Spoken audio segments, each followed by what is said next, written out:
kembali lagi di channelnya Teta Statistik. Nah, hari ini kita udah kedatangan seorang bintang tamu yang udah hits di TikTok. Kalau teman-teman sering lihat TikTok, ya selamat siang kepada Bu Ira. Halo, selamat siang Rita. Apa kabarnya Bu? Sehat.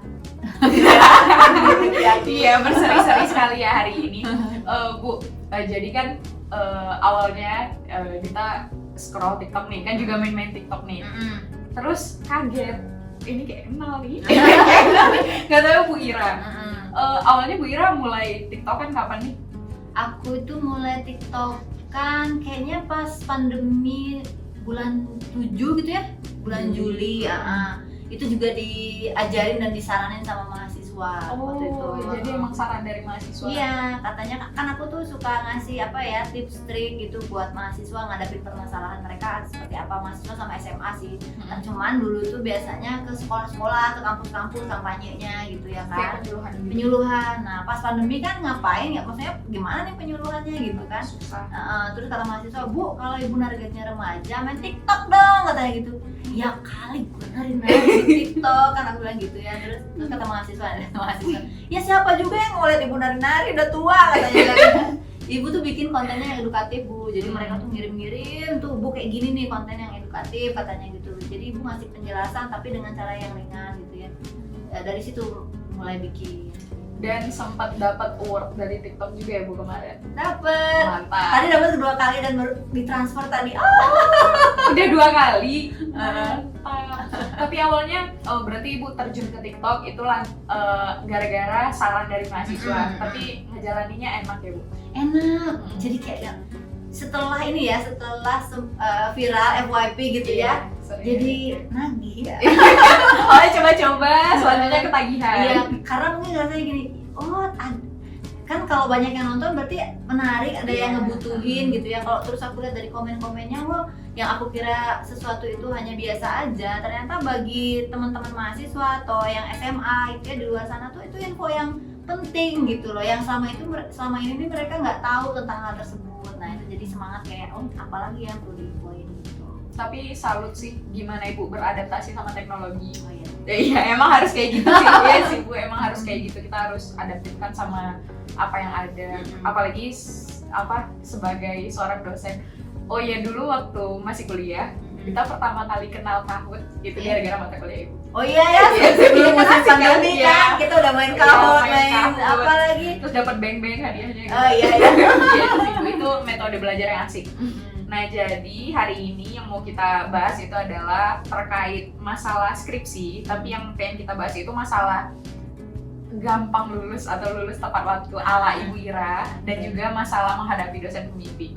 Iya itu ya. Iya itu sih Bu. Itu yang paling, kalau misalnya yang kita riset dari kontennya Ibu sama yang dari komen-komen, itu yang paling sering ditanya. Iya betul. Oke Bu. Kalau misalnya untuk pertanyaan pertama, kan kayak tadi waktu Ibu live ada yang nanya semester 3 kita harus ngapain gitu. Kan banyak yang bimbang gara-gara topik skripsi, padahal juga masih semester 3 gitu loh Bu.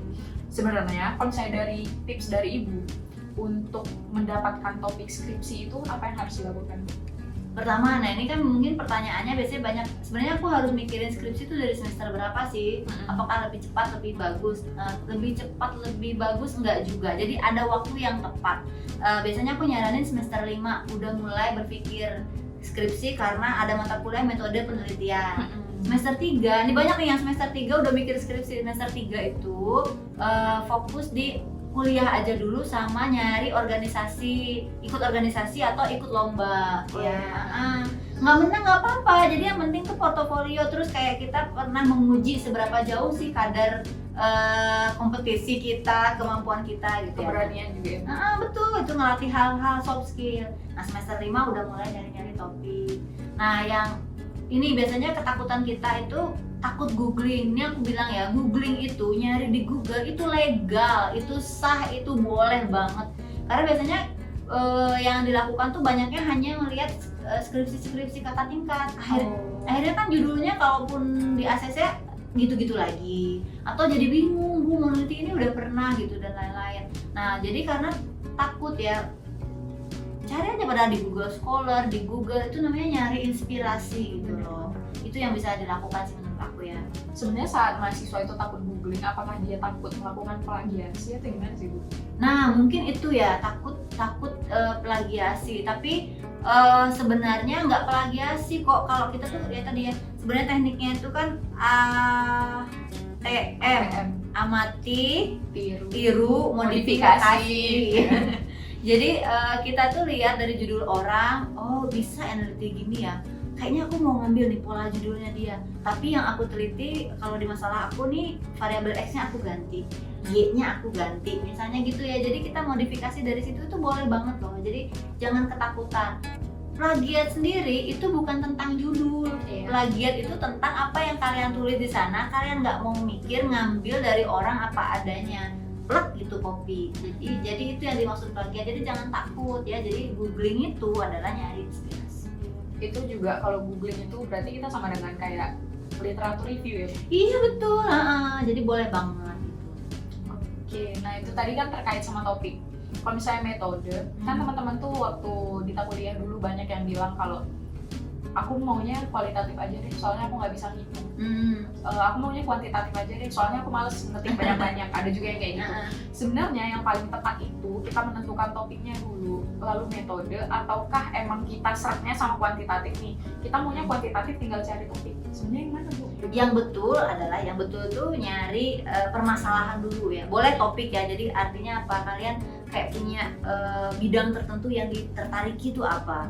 Nah kemudian nyari dengan melihat baca-baca buku atau lihat fenomena kita sekitar, nonton TV atau apapun itu. Oh ada masalah ini ya. Nah kalian kan jadi pengen tahu sesuatu dari fenomena itu ya, pengen tahu itu. Nah kalau aku pengen jawaban itu, baru tuh metodenya apa kalau gitu. Jadi sebenarnya topik, masalah, baru nanti metode. Tapi kejadiannya kan banyak yang gitu, aku nggak mau kuantitatif, aku nggak mau ngitung gitu kan gitu. Contohnya saya juga gitu. Karena saya juga kayak gitu, saya nggak mau kuantitatif karena nggak pinter ngitung gitu. Padahal kan tergantung dari apa yang kita teliti ya berarti. Memang sih bisa aja ya, setiap orang tuh kemudian punya preference. Misalnya ya aku lebih suka ngitung daripada nulis, banyak kok ya. Mungkin karena kita di Vkom banyaknya suka nulis daripada ngitung, tapi di eksak mah banyak yang lebih suka ngitung ya.